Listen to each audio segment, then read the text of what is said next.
اور اس وقت کے chief justice Lahore high court تھے راشد عزیز صاحب، اور اس آڈیو کے نتیجے میں پھر انہیں گھر بھی جانا پڑا تھا دونوں ججوں کو، قبل از وقت ریٹائرمنٹ لے کے وہ عہدے چھوڑ کے چلے گئے تھے اپنے گھروں کو۔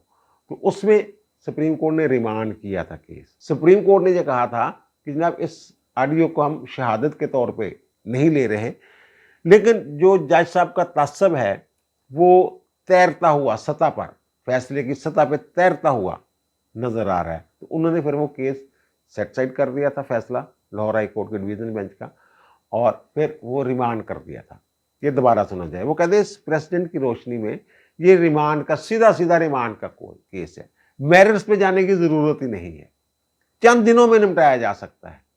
اور پھر اس میں ایک بیان الفی بھی موجود ہے اس کیس میں بھی، اور ایون فیلڈ والا جو ریفرنس ہے اس میں بھی، اور وہ شوکت عزیز صدیقی صاحب کا ریفرنس بیان الفی ہے جو اسلام آباد ہائی کورٹ کے جج رہے ہیں۔ انہوں نے جناب فیض حمید نے مجھے یہ کہا تھا کہ جناب ان کو الیکشن سے پہلے دونوں باپ بیٹی کو باہر نہیں آنے دینا۔ آپ کو بھی پتا ہے، اس کی تفصیل میں جانے کی ضرورت نہیں۔ تو جو ایون فیلڈ والا وہ کہتے ہیں 80% جو ہے 80% اس کی اپیل کی سماعت مکمل ہو چکی ہوئی ہے۔ میاں صاحب باہر چلے گئے اور پھر یہ دونوں اپیلیں جو خارج کر دی گئی، لیکن ساتھ ہی ان کی جو بحالی کا حق ہے میاں نواز شریف کا وہ برقرار رکھا اسلام آباد ہائی کورٹ نے۔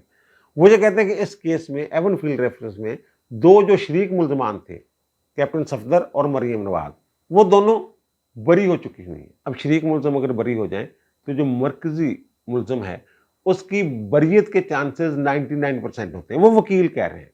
وہ کہتے ہیں کہ اسی بنیاد پہ اس کیس سے بری ہو سکتے ہیں میاں نواز شریف کہ دونوں شریک ملزم جو ہیں ظاہر آپس میں جڑا ہوا تھا ان کا جرم، اور ان کا جرم ثابت نہیں ہوتا تو وہ کڑی ہی ٹوٹ گئی بیچ میں سے جو ثابت کر رہی تھی کہ میاں صاحب جو ہے وہ مجرم ہے۔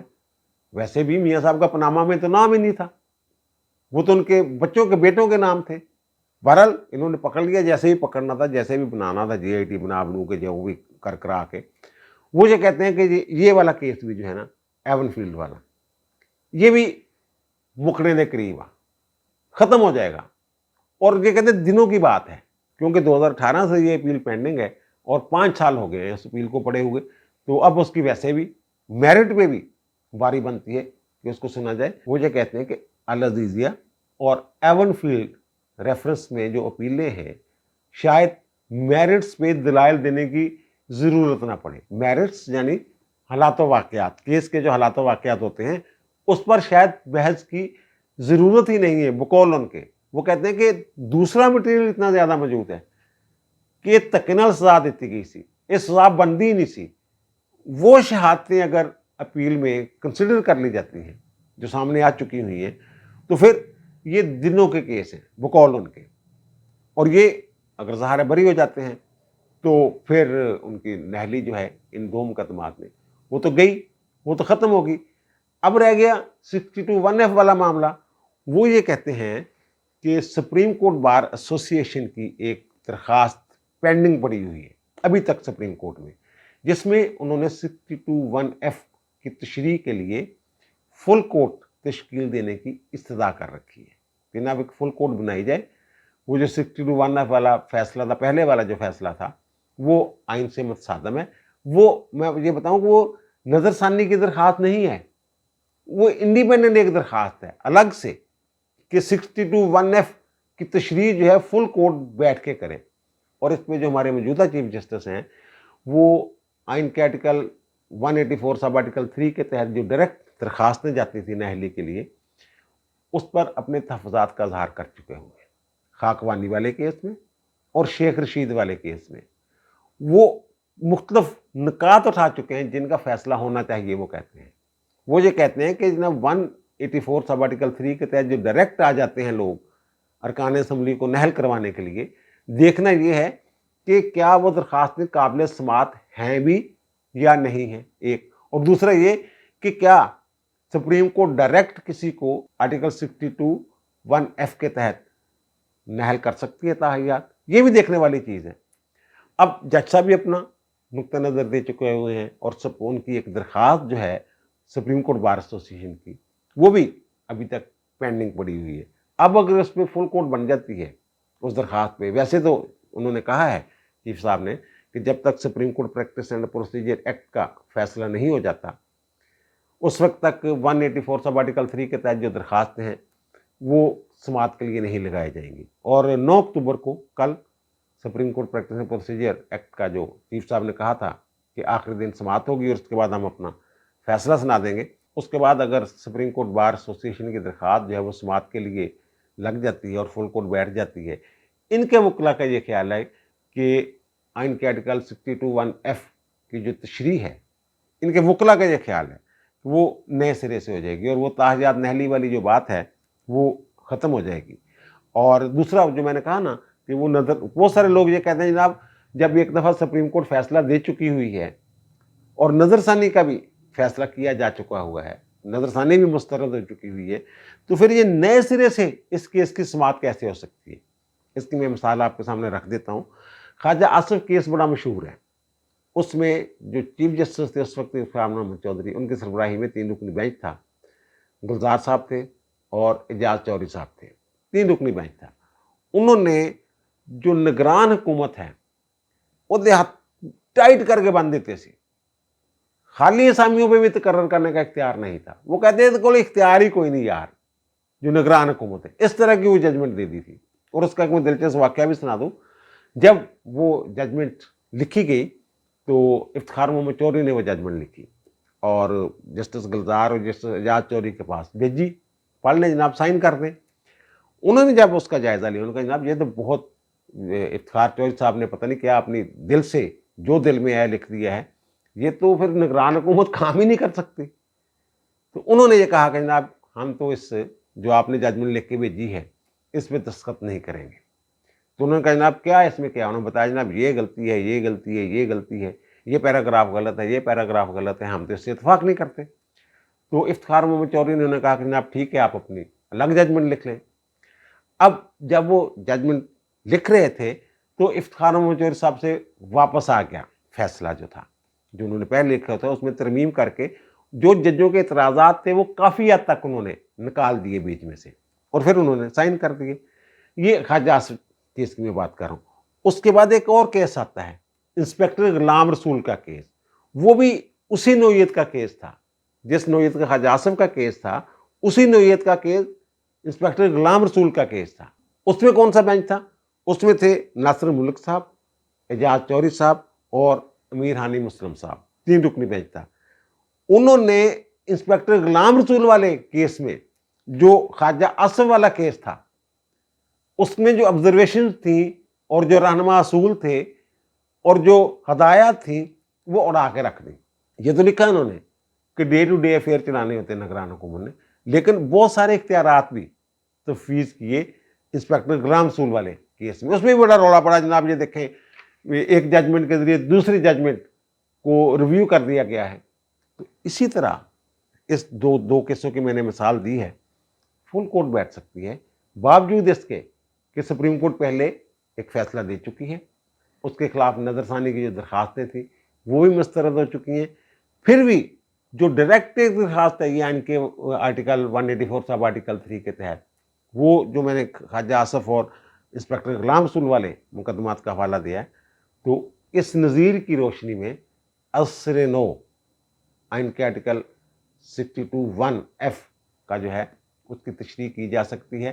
اور قطع نظر اس کے ایک قانون آ گیا ہوا ہے، لیکن وہ قانون میں سمجھتا ہوں کہ لٹکتی ہوئی تلوار ہے. کسی وقت بھی سپریم کورٹ جو ہے وہ اس کو سیٹیسفائڈ کر سکتی ہے، جو وہ چیلنج ہو سکتا ہے. ان کے وکلا اس لیے پر امید ہیں کہ بہت سارے قانونی راستے موجود ہیں جن کے ذریعے ان کی نہلی جو ہے نواز شریف کی وہ ختم ہو سکتی ہے. ان مقدمات کو کس تیز رفتاری سے وہ آگے بڑھا سکتے ہیں، عدالتوں کو کس حد تک قائل کرنے میں کامیاب ہوتے ہیں، دیکھیں اب وقت بتائے گا. وہ پر امید ہے. ان کی لیگل ٹیم یہ کہہ رہی ہے کہ میاں صاحب کی نہلی جو ہے نا وہ بس دنوں میں بقول ان کے ختم ہونے والی ہے. اب دیجیے مجھے اجازت، انشاءاللہ دوبارہ ملاقات ہوگی نئے وی لاگ کے ساتھ. اللہ تعالیٰ آپ پر، مجھ پر، ہم سب پر مہربان رہے. اللہ حافظ.